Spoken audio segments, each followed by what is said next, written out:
षट्कोणमध्यविलसत्प्रणवस्वरूप षड्भावनाशक षडाननकिरीट षष्ठीव्रतप्रिय सुमङ्गल दिव्यमूर्ते श्रीगन्धमादनपते तव सुप्रभातम् श्रीस्कन्दपुष्करिणिका शुभतोयपूता श्रीभस्मरुद्रमणिभूषित दिव्यगात्राः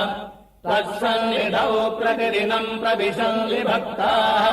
श्रीगन्धमादनपते तव सुप्रभातम् श्रीकुम्भसम्भव शुकप्रमुखा मुनीन्द्राः श्रीपारिजातकुसुमानि करे गृहीत्वा श्रीपादपद्ममुभयम् च सदार्चयन्ति श्रीगन्धमादनपते तव सुप्रभातम् श्रीब्रह्मकृष्णसुरनायक देवमुख्याः त्वत्पादपद्ममधुरामृतपानहेतोः